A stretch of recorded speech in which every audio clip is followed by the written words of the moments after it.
For the longest time, the story of human history went something like this. First, we learned to farm, then we built villages, and eventually, those villages grew into cities. Simple, right? But what if that whole story is backwards?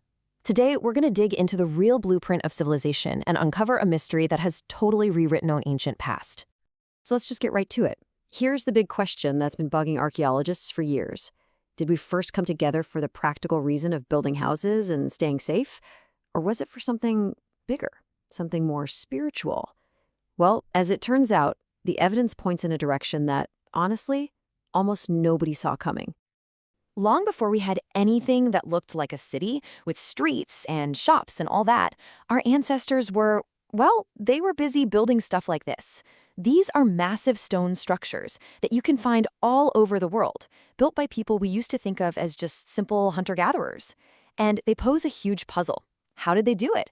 And maybe even more important, why? Okay, so the key term we're talking about here is megalith. It literally just means great stone. But believe me, these aren't just any old rocks. These are stones that had to be cut from quarries, dragged for miles, and then raised into place with incredible effort, all without the wheel or any of the tech we take for granted. I mean, just take a look at the sheer scale of a place like the Carnac stones in France.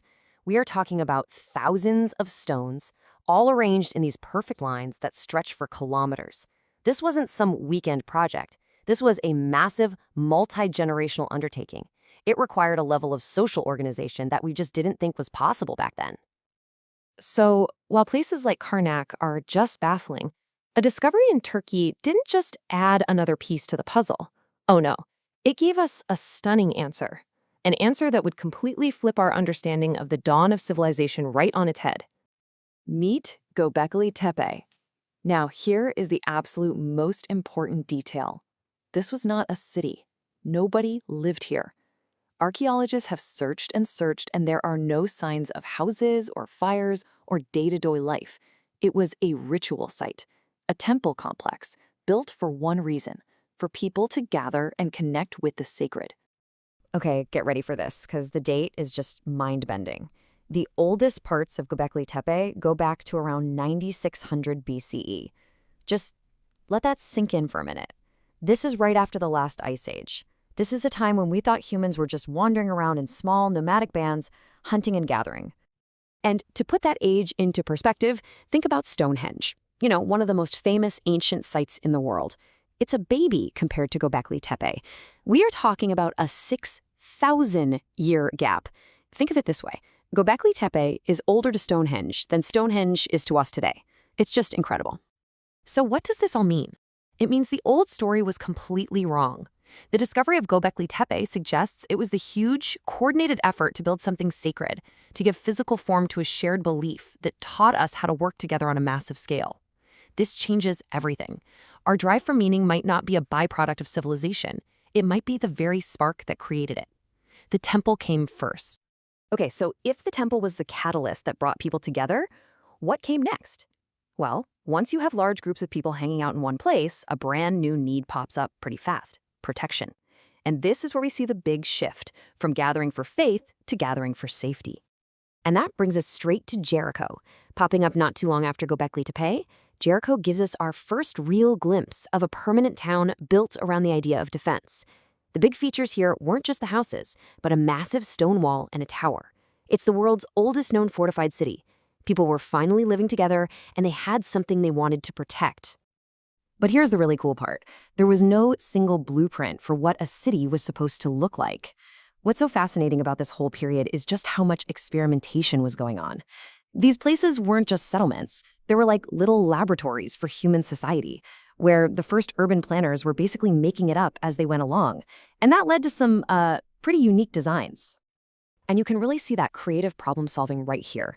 You've got Jericho, where it was all about those big defensive walls. Then you have Hirokitia over in Cyprus, which gave us the world's first paved street, a simple idea that changed everything.